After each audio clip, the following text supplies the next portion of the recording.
$1000 آمریکایی بر ما روان کرده. ما میخوایم جای نماز برای مسجد. در قیامت صدا میکنه کجا همسایه بالا جان از این که بالاترین فرش کم است. یعنی 2 3 4 5 6 7 8 9 10. السلام علیکم و رحمت الله و برکاته. دوستای بینهایت عزیزم، خدا کنه جور و صحتمند باشین. دوستای عزیز، ویدیو قبلی که شما دیدین از مسجدی که گرفته بودیم، ما خواهان پول بودیم که برای مسجد آباد و به خیر به تمام رسیده. به جای نماز ضرورت داشتیم که برای اونا جای نماز بگیریم. ویدیو را شما مشاهده کردین. این ویدیو دوم است ان شاء الله. یکی از دوستای ما پیش قدمی کرده، خدا خیرشان بده، نخواستن که نامش بگیریم. $1000 آمریکایی بر ما روان کرده. ما میخوایم جای نماز برای مسجد بگیریم. عزیزای دل کوشش بکنین، قربان نزدیک از خیر جاری است.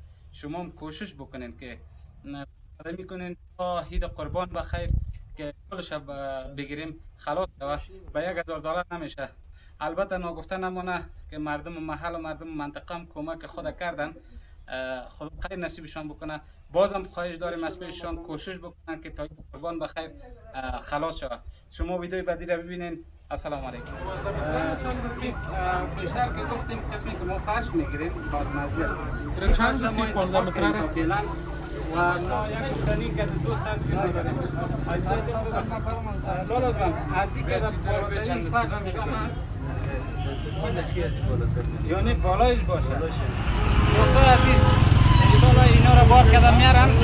ویدیو رو تعقیب بکنین تا آخر انشالله تا آخر. عزیزان تشکر از کمکی شما کردن. امروز یک مقدار فرشی که عزیزان پیسه کمک کردن معمولی همراه از اون تخمین کامپیش 1,34,500 ما فرش آوردیم و باقی تقریبا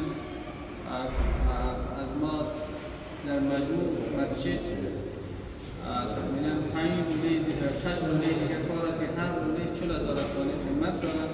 از عزیزان خوش میکنیم در این مورد امروز ما کمک بکنم. اللهم تعالی دارای نصیبشان بگردانم تا اینکه باقی مسجد کار تکمیل شود. همچنین حدیث دیگری است پیامبر صلی الله علیه و آله میگه اللهم تعالی در قیامت صدا میکنه کجاست همسایه‌های من و ملائکه میگه آیا مناسب است برای تو همسایه باشد؟ میگه بله، کسایی که مساجد در دنیا تعمیر کردن همسایه‌های من هستند.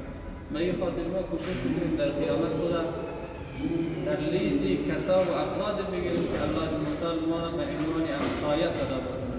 توجه از شما، تشکر از توجهتان و جهان سپاس از کسایی که همکاری کرد. الله تعالی با دارای نصیبتان بگیره. السلام علیکم. زنده باشیم. خیر بین. تشکر. زنده باشیم. دوستان عزیز، یادتون نره گفتگوی دیگه هم آخر من دارم چند بار یادآوری کردیم که ما فقط 3 صفحه از این گرفتیم تا فعلا. 3 صفحه از این گرفتیم، فقط 4 5 یا 6 صفحه دیگه ایش میمونه.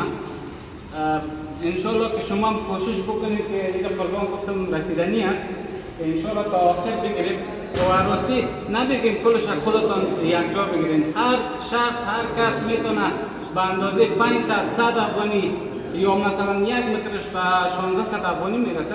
شما میتونید کمک خود بکنید. 1 مترش هم میتونید بگیرین، نبگیم کلش رو بگیرین. هر دوست عزیزی که میخواد کمک بکنه انشالله پیشی بگیرین، سبقت بکنین، ثواب داره. السلام علیکم و رحمت الله و برکاته.